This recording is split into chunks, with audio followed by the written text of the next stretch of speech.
Why aren't my golfers going far? You have to put power into their clubs. I think they'd love to hit super hard, super far.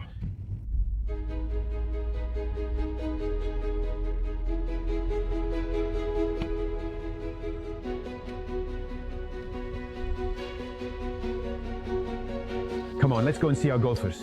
For 500 heads, he would like to order 500 version 2 heads. And then I'd like the team to show him, just to get a little feedback like that, the 500, 900 woods. But just, so without the collar.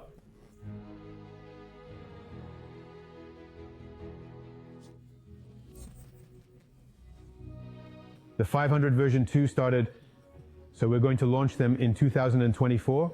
It started 2 years ago, 2.5 years ago. Yeah, 2.5 years. It's 2.5 years with almost 6 months of what we call pre-study. So it's fabulous. We brought golfers here to the Inesis golf park site. We organized roundtables to find out a little about who was playing with version 1, to find out a little about what they liked about this first generation, what their feelings and feedbacks were. We questioned them. We did a lot of questionnaires. We really fed off our version 1. In other words, what did we want to keep from version 1? What made version 1 a success? And what did we imagine could be improved following feedback from our users? And this to keep to improve direction has really driven us in every decision we've taken to get to this version 2, which is about to be launched and which is just incredible.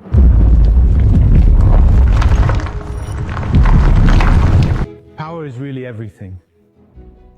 In other words, when I ask my experienced golfers, when I play with them, when they finish a game, they only remember the shots that have gone the distance or even further. And so for me, it was essential to reposition our version 2 series in terms of power so that it was comparable to what you can find today, and so that it really gave our confirmed golfers the full power of their game. And so it's ultra important today. All the marketing on the market today is all about that. So we had to be in the game, we had to be in the match, so power was a must, and it was the priority product benefit in my brief for this version 2 series.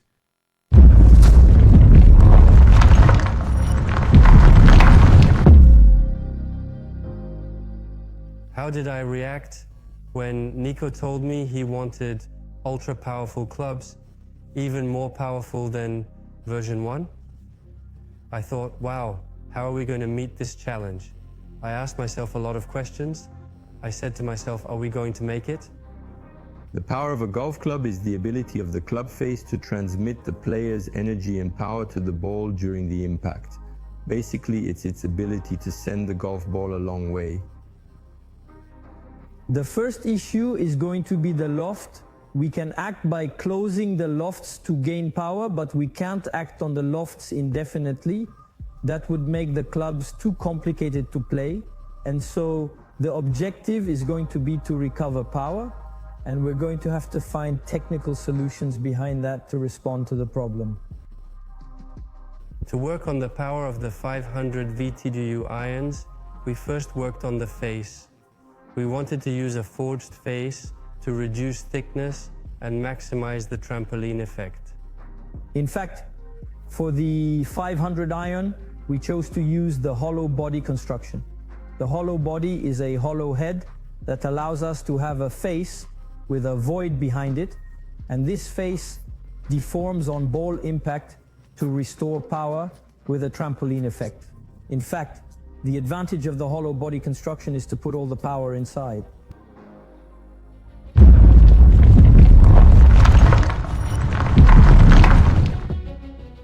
My dream is to make the most timeless clubs in the world. I want people 20 years from now to be happy to pull them out of the garage and say, wow, these clubs haven't aged a day. So to do that, you have to be inspired by the simplest products in the world, as few lines as possible. That's our aim, to try and get the lines as right as possible and not to add any frills. The hollow body architecture is a real advantage when designing a club. Why is that? Because you can actually work the exterior as you like. Unlike a player iron, where the line is actually a consequence of the weight distribution, because it's a full club. Then we also reduced the loft, which allows you to send the ball further. And last but not least, we worked on the material, where we used a highly malleable stainless steel that accepts this deformation and returns energy to the ball. Sound also has an impact on power. The golfer's feeling is affected by sound.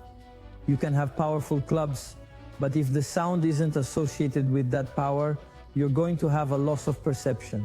So there's a real difficulty behind this notion, all the more so as we're dealing with hollow body construction, and the hollow body creates a resonance chamber in the construction of the club itself, and this resonance chamber absolutely has to be mastered to be perfectly in the frequency range that corresponds to powerful clubs.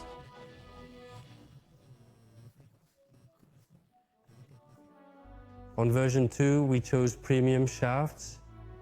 We wanted the best, so we contacted UST Mamiya for the best shafts they could offer. We opted for recoil dart, which are great shafts for our mid-speed and low-speed models. And for our high-speed, we contacted True Temper for steel shafts. We tried to find the best shafts for our heads. We tested them for swing weight, frequency, etc., to get the best possible performance. On the power side, we're going to be working on player distance, the player distance category, where it's more about sharp, really dynamic lines, where we want to show off all the technology we put into them to go as far as possible.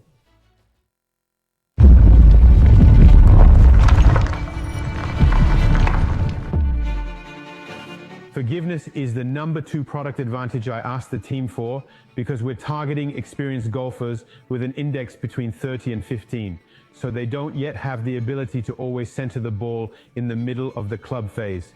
So I asked the team to make version 2 of the 500 a very forgiving club, particularly on off-center shots, to make golf easier for them.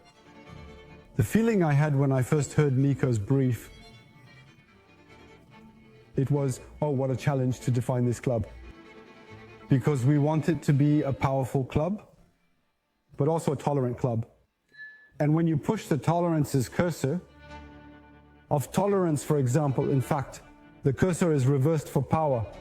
So in fact, the biggest challenge was to find the right balance between a powerful club and a tolerant club to convey the right emotion through the club's aesthetics.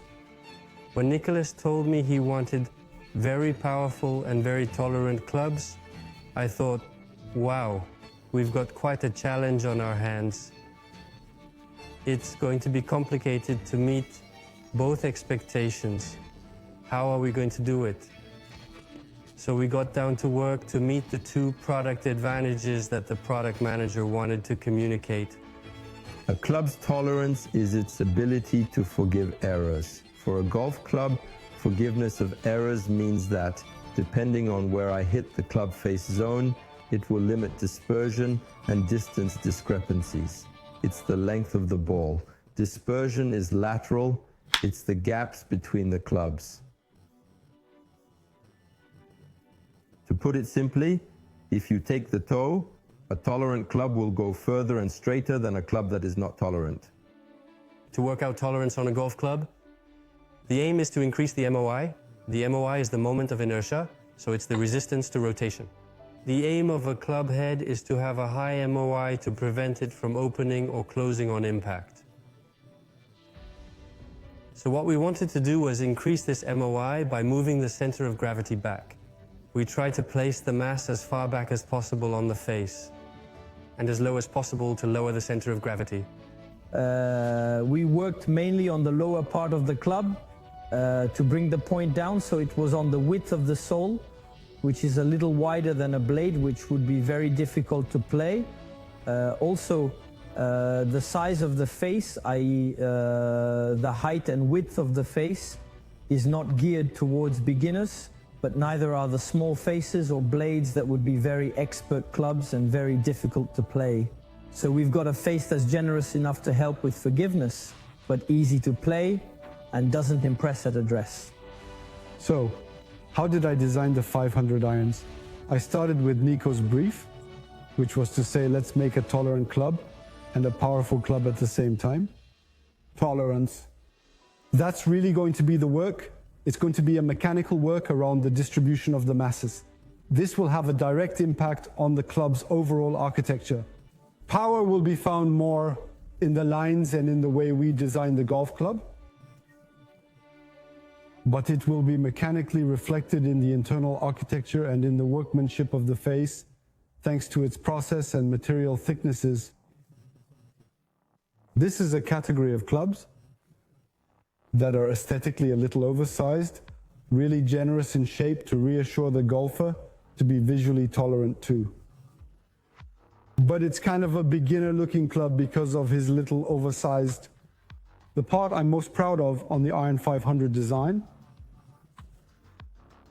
I think it's the balance that's been struck, all the compromises that have been made to achieve, for me, an aesthetically perfect club. Between the finishes, the lines, its overall architecture, it's a whole. I can't say that I like one part more than another.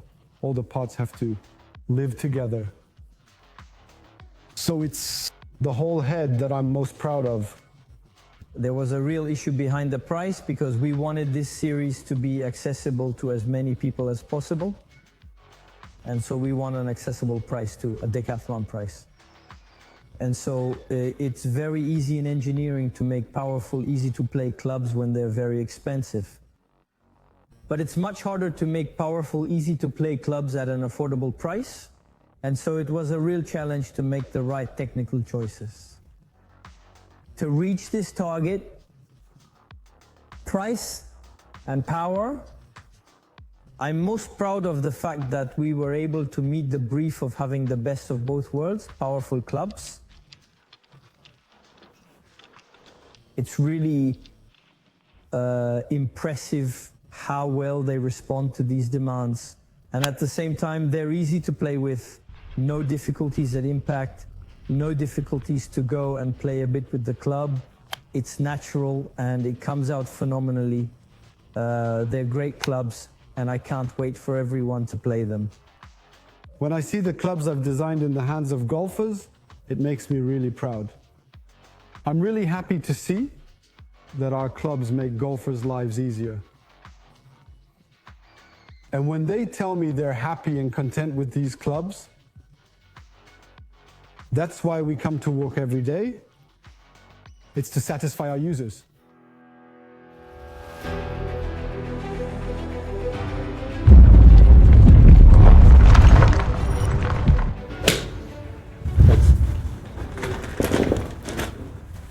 My ultimate dream is for this to become a major success for Inesis, and that today it's said that almost one golfer in two, I believe, is a confirmed golfer.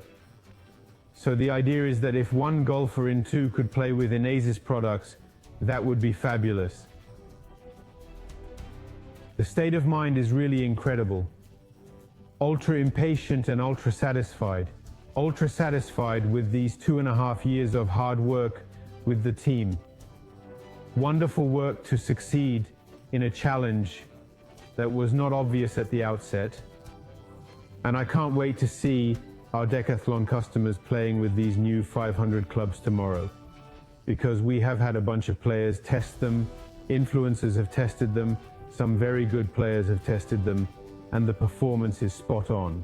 So we've got power, we have got forgiveness, we have got wedge control, the products are just magnificent. So it's very exciting. I can't wait to see the first sales because I think this is the start of a great story for these 500 clubs at Decathlon.